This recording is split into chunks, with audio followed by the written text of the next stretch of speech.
И така, ето го. Параклиса Свети Костадин.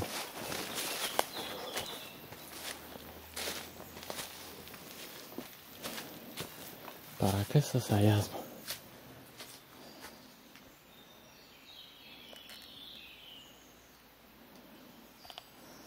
Иконата на Свети Костадин и Елена.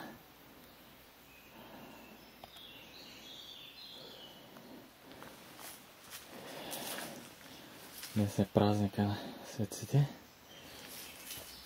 И тук са идвали поклонници, които са запали свещ. Са оставили древни монети.